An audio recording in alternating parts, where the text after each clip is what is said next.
Yo, yo, yo. It's your boy JT3 and your boy One Royal A. Shepherd. coming at y'all live for the seventh episode of Bulletin Board Material. I couldn't be more excited for our first live session. Yes, sir. We've Yes, been running sir. this thing hard for a while now, man. Just giving y'all a little bit of football, a little bit of this, a little bit of that, keeping it fun, keeping it fresh, and just involving you all this time. So that's exciting. Outside of that, man, we just like to jump right into it, man. Talk a little ball, man. Let's start with a little high school football. Sure. Let's start there. Let's talk. Speaking of high school football, Man, you talk know, about it. crib classic champs. But more than anything, uh,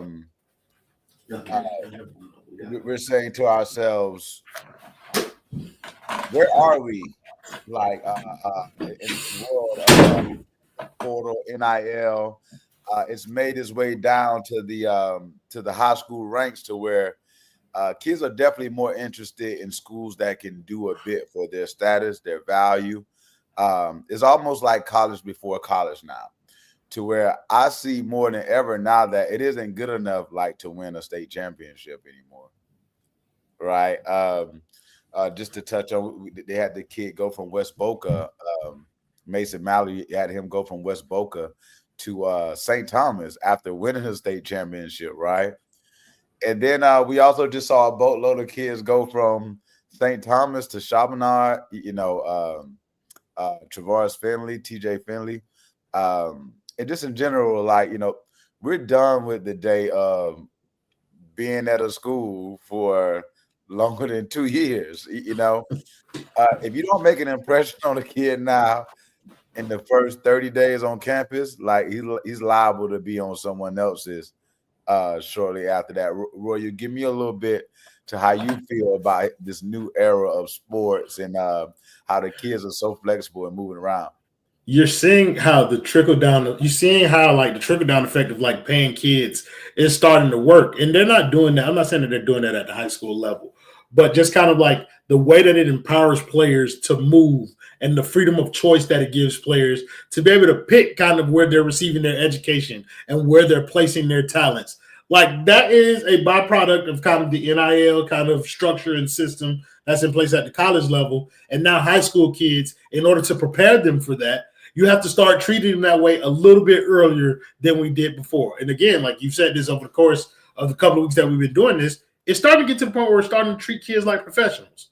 And now you're doing that to a 14 and 15-year-old, like a super talented child. So like it's getting more difficult. I think it's getting more difficult for coaches to be able to build program or programmatic strength when you have to add on the additional layer of, potentially losing your talent to other places. But I also think that like it's good for the kids. Like if you go to a smaller school and you ball out at that smaller school and you get an opportunity to play at a school on a national level like a St. Thomas or something like that, then you should like go and challenge yourself and kind of put yourselves in a position where you're going to get to where you ultimately want to go.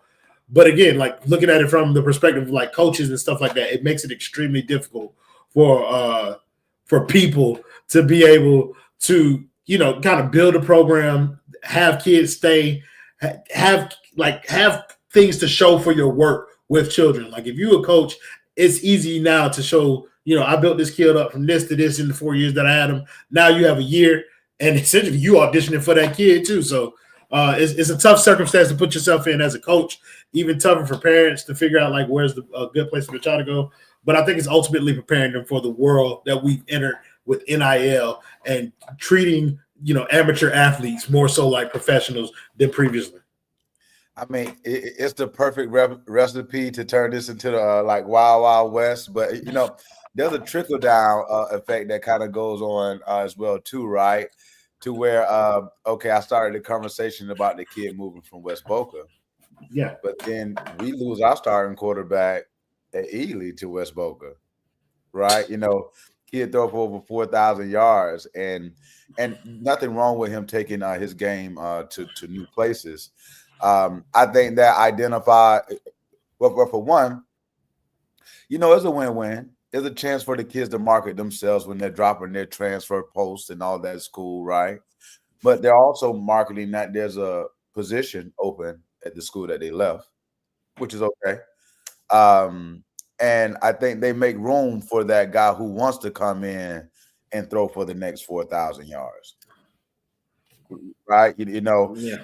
If anything else, we had a chance to show you what we're capable of, right? Even if we didn't get to retain that particular player to ourselves. And I won't go through all the other painful losses that we've taken this year as far as kids go at Ely. And, shoot, we still got to make it up and through the spring. So, we'll just But to that end, JT, like it puts more emphasis on kind of coaches to coach the roster and not just certain players, because you don't know how long you're going to have a kid. Like, yeah, it's all great now, but if that child decides to go to a different school and you haven't put any time into some of the other kids in your program, then it's like you're essentially starting from scratch every year. So I think this does put the onus on coaches to make sure that they're coaching everybody on the depth chart as opposed to just their ones. And I think that gives them I think that makes for better coaching, bro. Like, it makes you a better coach to have that challenge in front of you. And I think coaches should welcome that, but it is like a reality of their situation. I do want to make a note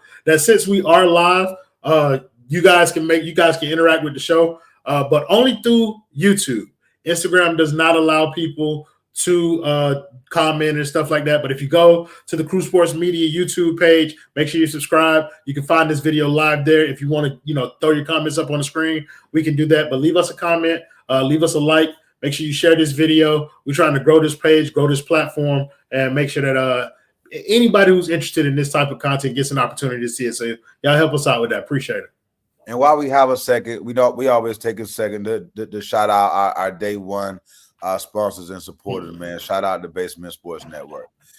Couldn't be able to make this thing happen without you all, Roy. Appreciate you a ton. And I look forward to making more classes like what we're doing here today, man. For sure. And yeah, we were just touching on the high school space, man, because that's become the new, like college before college. Like, it's a race to maybe make it to the 4 or 5 best schools before you even make it to, the next level. And that's just a new part of the game that, if you haven't, started to adapt the way that you, like, for example, right, at this point, I'm not even coaching like the program anymore or the people as in the kids. Like, you kind of have to be coaching a process, like, to where, like, something that can move with you and that, isn't altered by the components. Because I mean, if you built it on just the players themselves, you'd be setting yourself up to be out leveraged if kids did decide to move on, right? But if you build something that you can kind of predict, whether that be your training, or all the extracurricular activities you do to bond with you, but all the things that would make your team unique rather than a kid, taking a ride down the street and playing for the competition. So I don't blame the kids, man. We're definitely in a new day and age. I spent 5 long years at West Virginia. Didn't think about leaving once, right? Like, there's no way, like, that's just not the day and age we live in. Went to Ely. We had 4 coaches. Like, we had 4 principals in 4 years. Not once did we think about getting up and getting out of there. Man, so, it's cool to see the kids having the flexibility, but obviously you like to see some of them stay put for more than a cup of tea. JT, we got to get the other side of the perspective too, because like, continuity matters. Like, and I think that's something that maybe we have an opportunity, if we have a younger audience, we have some younger athletes in here who, look, more power to you. We do not want to take away your ability to kind of maximize your potential, maximize your talents and your education. But there is something to be said about, like, building something with the program, bro. Like, it gives you, it means more to you if you bring a program from one place and leave it better than you found it. And the only way that you can do that is you got to stick it through. So, like, I'm not gonna be the old man yelling at the crowd, telling you not to do what all your friends are doing or whatever. But I will say that there is value in sticking with the program throughout an entire 4 years of high school. There's nothing wrong with doing that. And what it seems like is happening is that the kids are becoming more loyal to the coaches than necessarily the programs, right? To where it seems like it's happening maybe at Western right now. You never know exactly why kids move, right? But I saw they had a coach move, and become a head coach maybe at MacArthur or somewhere, and you had maybe the whole team hop in the portal and head with them. More power to them, right? But that's just a prime example of the kids being more loyal maybe to the person who might control their destiny than necessarily. We were all about like brand prestige, like Ely. Like, I mean, you grew up, you wanted to go to Ely or Dillard. Like, I chose the path of the villain. Brother, you are the hero in mine. Oh wait, you lived in Lauderdale, so you were. Oh man, I was like 5 minutes from Dillard. Like, to where like, whether it was I ain't gonna tell folks where you stayed, but I know the circle. You feel me? Whether it was Melrose or whether it was Sunland, it's like a lot of LA hopping away. And then all my boys played for Dillard. The way I would look over there and see all my dogs who I played Little League with. But yeah, just gone are the days of the age-old programs that we all live and die to actually make it to one day. Like, these kids are like, okay, what are you doing for me now? Like this year? Okay, all right. We'll talk in the middle of the year and at the end, But it's happening. But it's happening at all levels where this is being instituted. It's happening at the college level where those programs are more prominent. These are nationally recognized brands. But you see it happening to a school like Alabama. Alabama is if not the most prominent name in college football, and they are losing players to whatever school because the athletes are saying, "What can you do for me?" And so, like that, I don't think high school teams or coaches or schools should feel like they're exempt from that when it's happening at the top level that it possibly can. So, like, people just need to be aware. And I think you're hitting the nail spot on. Like, coaches need to be able to take a process with them, and if players enjoy that process, then you can attract more players. But also, like, this is a different game, bro. You're gonna have recruiters at the high school level. And not to cut you off either, but then there's windows now, right? You got like the early transfer window, like the way you can actually maybe spend a spring with your team, right? But then you got the kids who are maybe there into the spring, and then they're going to make a decision in the summer. And then you got the kids who will straight up transfer in the middle, bro. Like, we watched it happen last year multiple times. Like, you got kids that will straight up transfer in the middle of the season, bro. Like, we'll be playing for your team 1 second and playing against you the next. I won't use the kid's name as an example. Yeah. But it was maybe Chaminad's backup quarterback to where. But they're eligible to play like as soon as they transfer? I think it was like 6 days. Like something crazy. We actually inherited one of our better kids from St. Thomas this year in the middle of the season. Shoot, he set out one game and he was playing for us the next game. So, it's one of those things where there's maybe some, this portal thing, I said it earlier today, like is a two-way street. You got to know what you're up against. You got to be okay when they leave, and you got to enjoy when they come. So, all right. With that being said, man, enough about high school sports and a transfer portal. We want to kick it up a notch and talk a little college football. I think we've all had a chance to enjoy the benefits of this new 12-team playoff system. What do you think, Roy? What's your take on that? So I just put up this graphic about kind of how it works, and I think in the first round, like, everybody got exactly what they expected. There were literally like no upsets. So all the teams that were expected to win won. I think in the second round you got Notre Dame.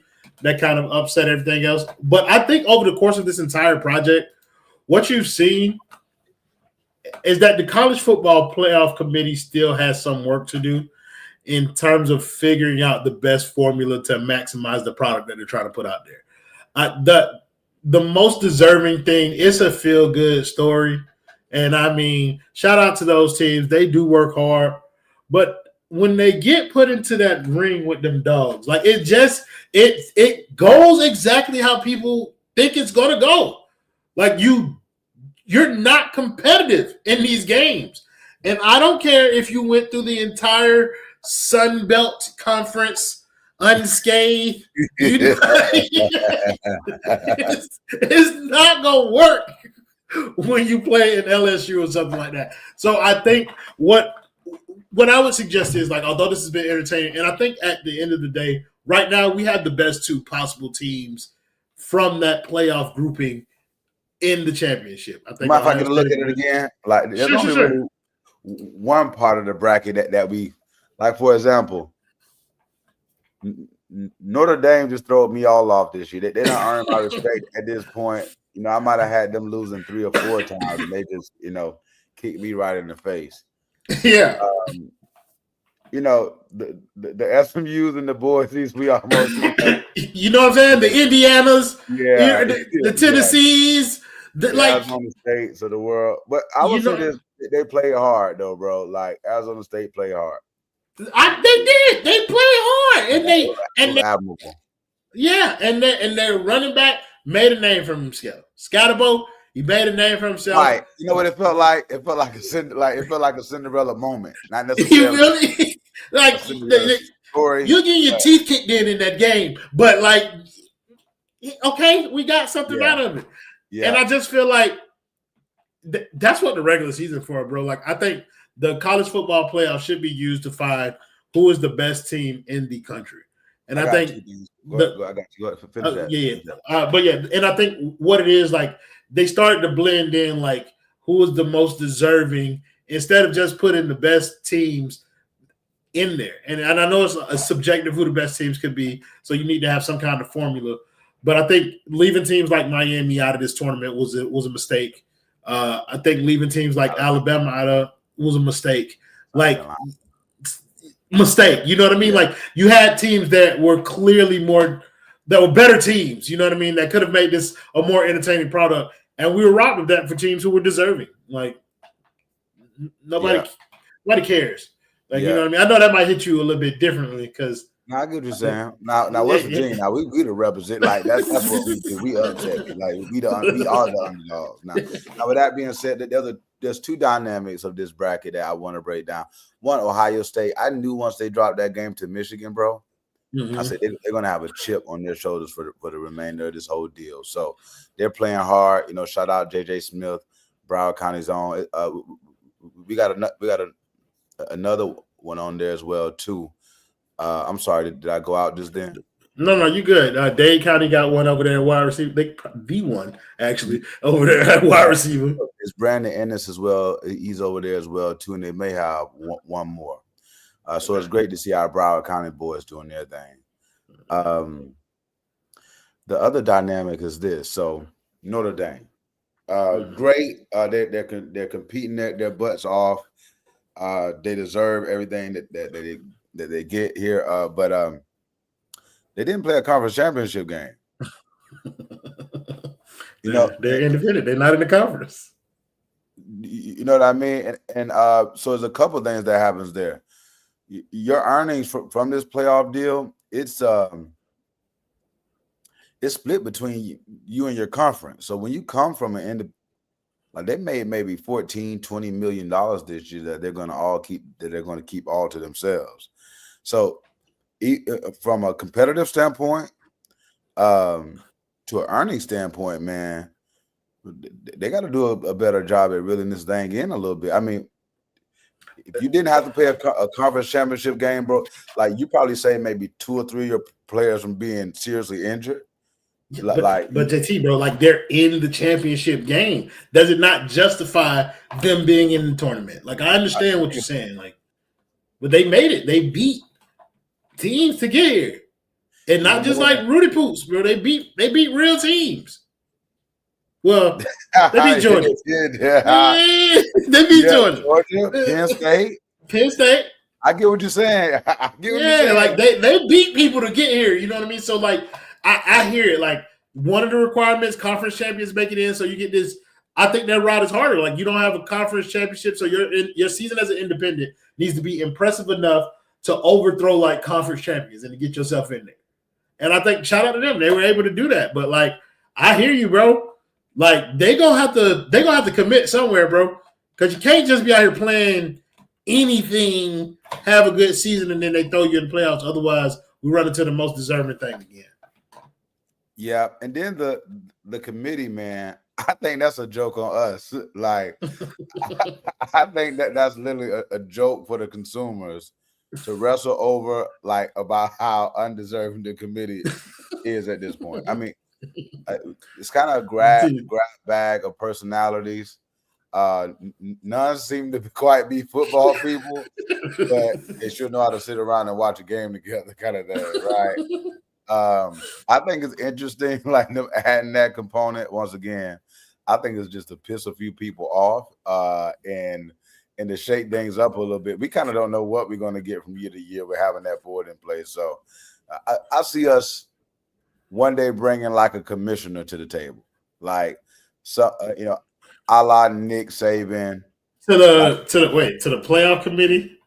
Well, no, I think the college game needs a commissioner, like just like from NIL to the schedule on the schedule on the transfer report, like. And you said Nick Saban?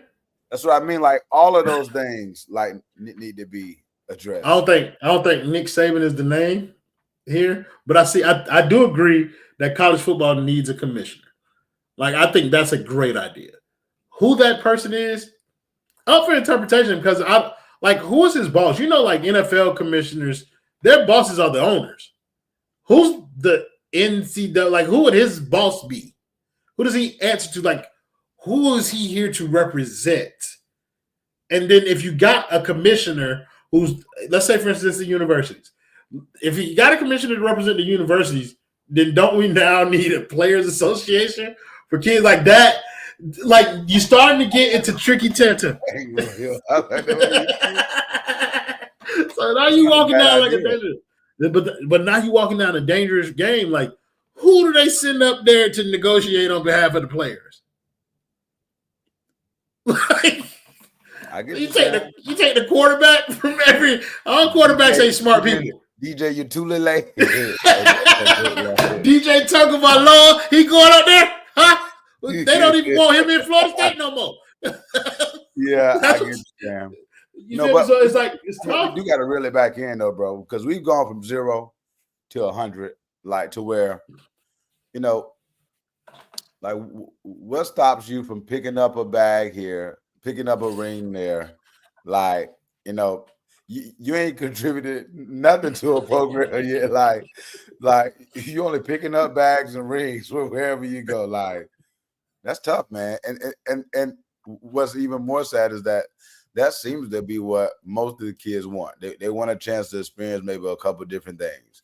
And then playing and contributing ends up being further down the list. You're going to have kids like getting drafted to the NFL based on kind of like their high school prestige. Because they're not going to really play like anywhere. They'll go and be on the, like you're saying, they'll go collect the bag, go collect a couple rings. Right. They'll be talented. Their names will be circulated. Like, you done made that off Chaminade back. You done made that correct. And now you done made a couple bags off of Chaminade back. And then 2-3 years down the line, you're like, I'm going to the NFL draft. And you blow away the combine with all of your raw skills, and you get drafted in like the 5th, 6th round or something like that. Like off of a high school accolade. And like, if that's your way to the league, brother, take it. I will say like seeding matters. Like, where you come out at, like where you get drafted at, like what school you end up, like that does have a big deal to do with how people perceive you. And a lot of times that could be simply because you fell through the cracks, not because you were not a good player, or that, maybe your coach left at the wrong time, or any of the things that happen to kids when they're kind of trapped in a situation. Who has the time to find that context? Who's going to take the time to find that context? They're going to look at your numbers. They're going to look at the tape. If they see something they like, you can come here. Go ahead. And then at a certain point, like you have to pick, okay, do I want to get money or do I want to get better? That's the spectrum, right? You got about 3 different dynamics. You got, okay, do I want to get paid? Okay, I like the effects. I like the effects. But I'm with you on that to where, you either want to know what our budget is and how much money you can make with us, or hey, this team's probably going to win a national championship, or I'm probably going to have to play my butt off if I really want an opportunity for us to win or for me to make money. Like you either want some money, you want to win, or you want to play. Hardly ever do you get all three. I mean, because that kid who took 50,000 from Alabama and he was a lower prospect. Well, he may win him a championship and then go transfer to Iowa and pick up 250.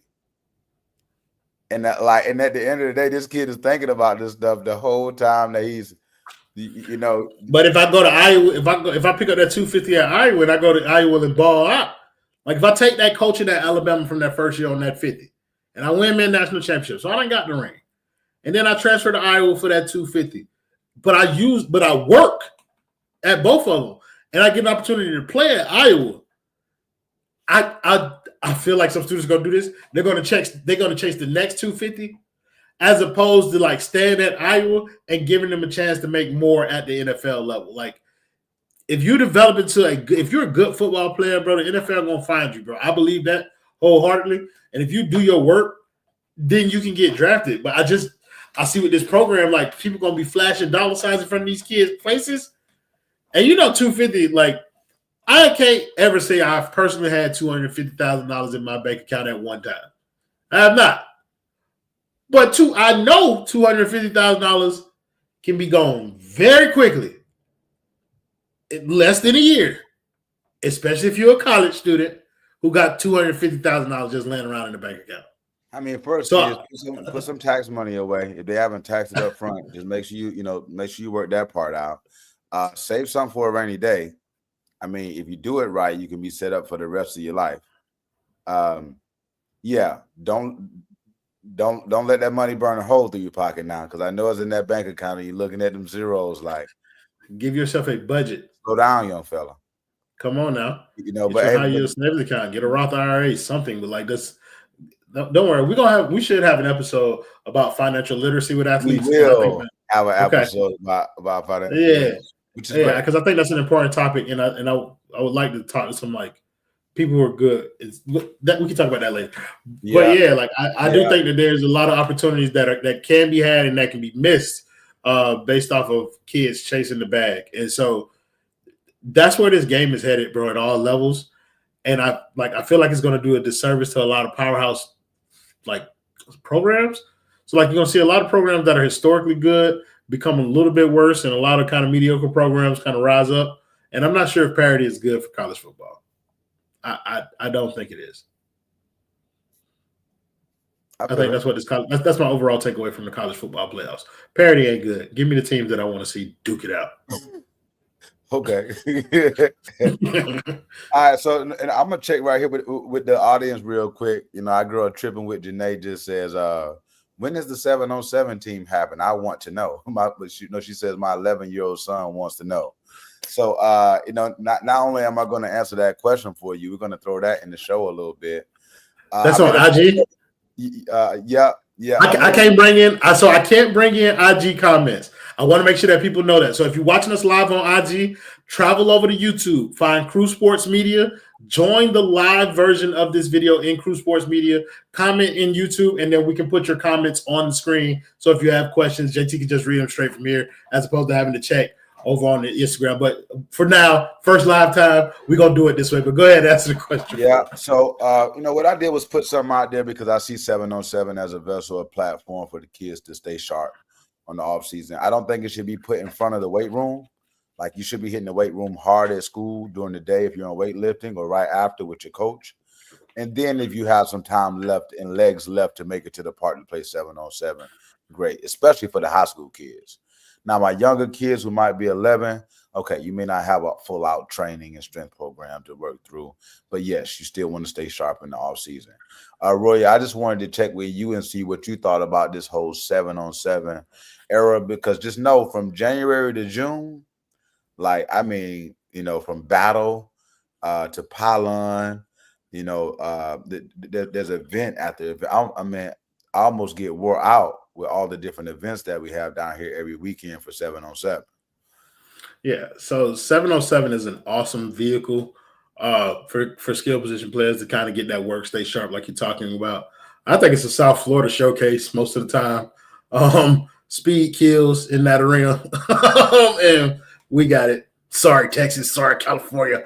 But that's what we do. But also, like, I don't know, man. Like, sometimes I feel like some people develop bad habits from 707. Like it breeds a false sense of confidence in a lot of young guys out there. A lot of them think that that's what they do in 707 is going to get them somewhere in like later on in terms of like high level football. And I don't think that's to be the case. Like 707 is nice. Again, it is to work on your craft. That is why there are no pads, though. That is why there are no linemen. So quarterbacks, particularly, there's no pressure. There's no, you know what I mean? So, but it does give you an opportunity to make sure that you're working through route combinations with your receivers, schemes, concepts that you want to implement during the season. It gives you an opportunity to make sure that you're staying up on those things. And it gives you kind of a good opportunity to look at shell defenses. You know what I mean? Like, it not like with no pressure or whatever, gives you an opportunity to kind of read different defensive concepts at the second and third level. So, like, I like 707 as a concept as long as it's being used to kind of and it's kept in context. Like, I don't want people out here thinking you going to Alabama because you scored 3 touchdowns in a 707 game, brother. Like, chill. Like, it's not really, you know what I mean? Like, I'll say this, right? The game went from like not existing when I was coming out of school. So what they would have when you would travel in the camps, like they would have whatever that college was, like that ball. Like, in West Virginia, it was rod ball. And then at Florida, it was gator ball. And like, and you just played that school's version of like a 2-hand touch or a flag style tournament, right? Now with 7-on-7, like Pylon kind of created the 7-on-7 rules to where it's more like 1-hand touch, like without any flags. It's not like, it's not quite flag football. And I think they have something. It's good for kids. It keeps them active. But I'm like you. Don't let that little pretty mesh y'all running off in 7-on-7 fool y'all, right? Or the kid who's great and oh man, the Jim Shore's All Americans. Ain't nothing worse than a baller in 7-on-7 and the opposite, when you get them on the field kind of thing. So I don't knock 7-on-7. I think it's healthy for the game to a certain extent. But if you're skipping strength training workouts to go play on I don't think you should put one in front of the other kind of thing because you want to be ready when the summer and the fall comes. Oh no, I'm not with you there. I think you should put strength training in front of 7-on-7. Like I really think like 7-on-7 is a good tool as part of becoming a football player if you play wide receiver or DB. Yeah, like it does nothing for running backs. It does. Well, this is what they're doing, right? Like they're going to this 5-on-5 thing too. Like 5-on-5 is like the trenches. So it's like O-line versus D-line kind of thing. Like I like that. It's still not anything good for running backs. Even though running backs are making a return, like 7-on-7 does nothing for running backs unless you think you're Jahmyr Gibbs or something like that and you want to catch the ball out of the backfield. But who wants to do that when you play running back? Give me the ball. Let me tote it. But yeah, like so it's good for like wide receivers and cornerbacks. Get some one-on-one kind of skill work in there. I think it's good for quarterbacks to read defenses. I think it's not maybe linebackers a little bit to kind of give you a flow like pass coverage or whatever. Not so much for safeties. I don't feel like it helps safeties as much. Yeah. But yeah, like it helps who it helps. It doesn't. Even more than the technical aspects of the game, I do think it's a great platform for exposure. You got the cameras, the camera piece, the cameras all over the place, and the kids feel good about seeing themselves. And I'm sure some colleges see them, right? I like what Overtime, has done, right, to where they already did a good job, with their media brand, but to take the 7-on-7 game to the NFL. Like, I think that's pretty cool. that kids can They have enjoy. they have it at like the Pro Bowl Yeah, weekend now. We have some OT7. 707. Yeah, like we have some 707 game. Even guys like Destroying, he does a pretty good job. Like I like what he does with it, where you have people compete for like bands and one-on-ones and stuff like that. And so like again, like it's great skill work, and I think it's most beneficial for wide receivers and DBs. I think those are the guys who get the most out of kind of like the 7-on-7 circuit, the game of 7-on-7. I think those are the guys who get the most work, and so those are people who I would encourage it for. But again, I don't put this ahead of kind of like your weight room work. I don't put this ahead of like actual training, like individual skill sessions or anything like that. Like I think I would prefer those to 707 too, because that way you can get more technical. But yeah, like 707 is a great tool, and if you want to see your child kind of like get some exposure in that light, by all means, put them out there. Let them go out there and do one-handed catches without pads on. Yeah. You know, and with that being said, we are going to have an open run at Mitchell Moore from 3:30 to 5 o'clock on Friday for those who can make it. We are really going to do it. So yeah. On Friday? That's a fantastic day, JT. Yeah. What is that? January 17th. Great day where great humans are born. Let me guess. We got a birthday coming up. Hey. No. You remember? Wait, what? Oh, me. Oh, yes, indeed, brother. Real talk. We ain't gonna age on this call, man. But happy birthday, no, sure. Birthday. I appreciate it. I'll be 37 years old. I don't run for my age. There you go. Like, you know what I mean? Like, I embrace the wisdom. I thank God for it. Man. Like, yeah, man. Like, we got a lot of people who we've known over the years who have not been this fortunate. You know what I mean? Like, so, like, it's a blessing, man. Every year God gives me, bro. I'm thankful for it. Yeah, 37 at the 37 minutes. Just man, you see how God work? But yeah, man. Like, I just feel like it's a thank you. I appreciate it. Yeah.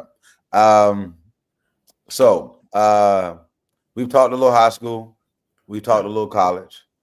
Let's end with a little NFL football.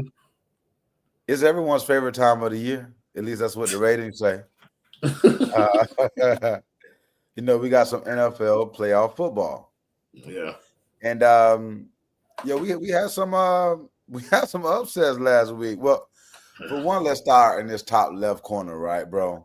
Okay. That was pretty magical what we witnessed in LA, bro, with all the fires versus one of the best teams in the league. And like they're only a 5th seed because they're in the same dang on division as a dang on Lions. Like the way this is one of the better teams in the league, like 14-2 type, like great. They got their teeth kicked in.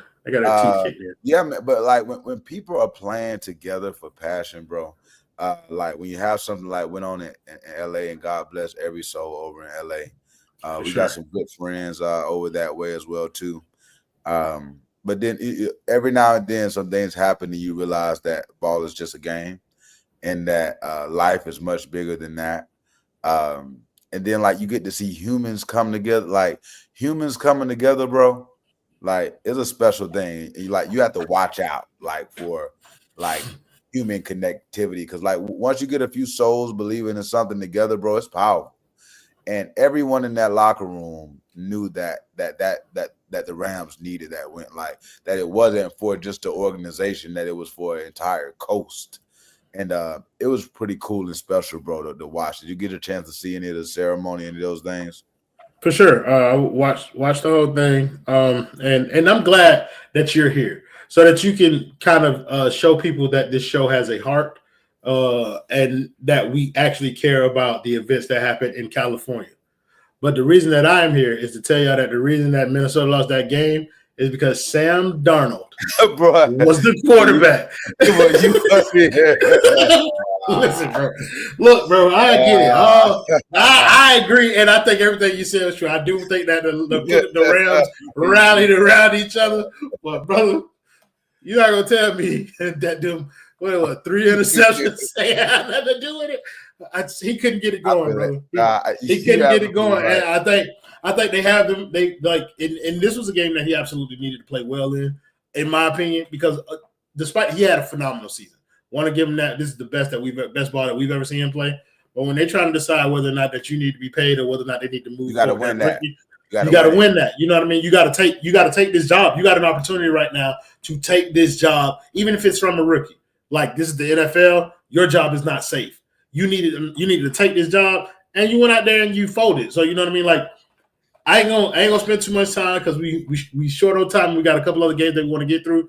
But as much as this was about the heart and warmth of the Los Angeles Rams locker room, it was equally as much about Sam Darnold pooping all over his chance to kind of secure and lock that job in, bro. Yeah. Okay. Now, our man Jaden Daniels.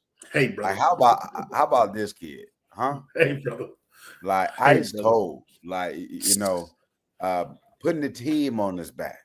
Man. And that was a game too. That was probably the best game of the wild card round too, bro. Like, yeah, I mean, and didn't flinch.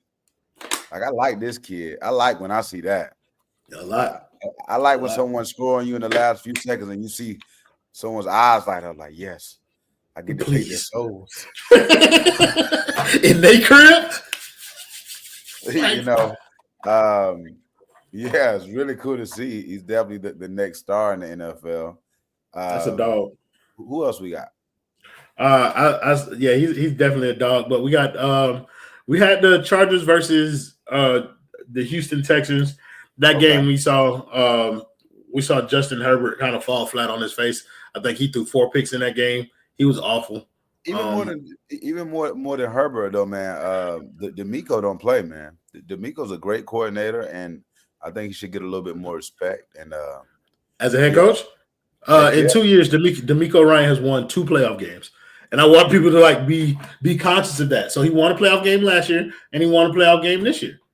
So if we're going to talk about the guys who lose their jobs because of the lack of success, then we need to talk about some of these black coaches that are having success and need to be mentioned. So D'Amico Ryan, shout out to you. Sorry, I don't know what that face is for, but it don't really matter. But D'Amico Ryan, shout out to you. Shout out to what you're doing over there. Again, I don't think that this will be a long run for them. Seeing as how they're going to run. That's why you're talking like that. They're playing number 1 team. Yeah. I'm gonna give my boy his flowers before I drop him off a cliff next week. I was trying to. Okay. Don't worry about it. I'm gonna drop him off a cliff next week, brother, when it happens. But for now, I want to sing your praises, brother, because you have done a phenomenal job with that team. Even though offense isn't your specialty, and you've lost 2 kind of essential number 1 receivers in Tank Dell and Stephon Diggs for the season. You've been able to get your team to rally around kind of what you got in Joe Mixon, that defense, and your quarterback CJ Stroud, who struggled all year, but it's like. He's putting his games together where he ain't losing them, and he's starting to get into a rhythm. Hey, bro, ever since he touched Caleb, yeah, tried to son him, tried to little boy. Hey, bro, it's like he caught it. He caught that Caleb. Caught that Caleb. You gotta get that off me. Yeah. Then you got the matchup of the century. Come on now, I want to see that one. Well, hello, we gotta go. Oh, well, you talk about the Ravens. You talk about the Ravens versus the Bills, right? Yeah. Okay, so I would say all these are really good games, but in particular, I want to see LJ versus Josh Allen. I like that. And so what's been happening for years? And I like to see LJ versus Patrick Mahomes after that. I'd like to see LJ. So what we've seen historically is we've seen Josh Allen get his crack at Patrick Mahomes, you know what I mean? And he just kind of he loses, but he at least gets a shot at him. And Lamar Jackson, he's in this big 3 conversation, but I think this game here has more implications on who people are going to peg as that number 2. Lamar, I think Lamar's had a phenomenal season. And shout out to my brother because we had a conversation about Lamar this weekend. Lamar Jackson, the season that he's had this year, it's gonna be hard. You're gonna be hard pressed to find a better one. But everybody has to admit that he needs that playoff success a little bit just to kind of cement him being the caliber of player that we all know that he is at this point, or that we all hope that he is at this point. He's a great player, bro. You should see the only 3 picks he threw. They were catches that should have, balls that should have been caught easily. I just want to make sure I heard what I heard.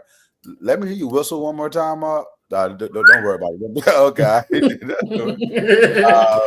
But yeah, this is lining up to be an interesting playoff run here, man. I'll definitely be all eyes. These are going to be some great competitive games, and with these new kids on the block, man, whether it be the Lions or The Jaden Texans. Daniels, Texas, like it's good to see. Football's in a good place. And where's the Super Bowl again? In New Orleans? I think so. I have no idea. Yeah. I think I'll pass on New Orleans. But with that being said, I'm sure there'll be a pretty good event. What do we want to end with here, Roy? Sure. I got one more thing. It's one more thing still in the NFL. And it's probably it's a hot take, you know what I mean? But I wanted to make sure that we got an opportunity to give you your flowers for a previous hot take. And we're gonna talk about the boy Neon Dion, man. I told you. There are rumblings. There are rumblings that he is a requested man over there in Arlington for the Dallas Cowboys. He has a very good relationship with Jerry Jones. Many believe that he's one of the few personalities that can deal with the level of kind of influence that Jerry Jones has in that building. But JT, man, feel free to take. I don't want to say I told you so, but I told you so. Like, what did I say? I said Dion to Dallas. Mm-hmm. I went out on a limb. I said, I said with 2 out of his 3 boys. 2 out of his 3 boys. So we know for sure. And maybe should do it. Like we know for sure that he gonna get Shiloh. Shiloh he gonna get. Shiloh gonna be on. Shiloh will be there at the very end if he let him get that far.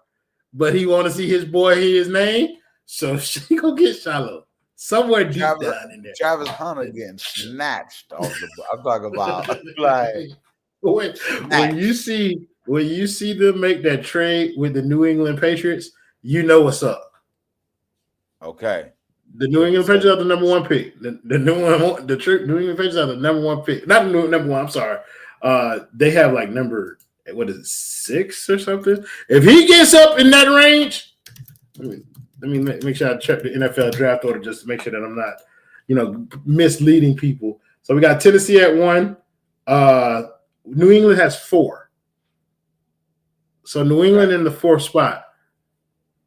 If you see Dallas jump from 12 to anywhere in that top 5 range, it's to get Shador. I'm going to be. I'll see him getting Shador before even if Travis available and he's the better player, he will get Shador. I would tell you this. That would be the smartest move that they can make because he's going to sell so many more Sanders jerseys than Hunter jerseys. Like, I mean, I take both of my boys over Travis. Because you're going to because Shiloh going to wear 21 with that Sanders on it. I would take both of my boys. Well, you would take both of your boys because if you want Shiloh, you can wait and you can fill out the roster more so in the middle with different draft picks. If you try and get Travis and Shador, you're talking about 2 top 10 picks. So that's a lot of draft capital that you're giving up to even be in position to do that. But Shiloh, again, you can have Shiloh whenever you want him. He'll be there. Don't stress. Shiloh will be there. Nobody. I ain't gonna say that.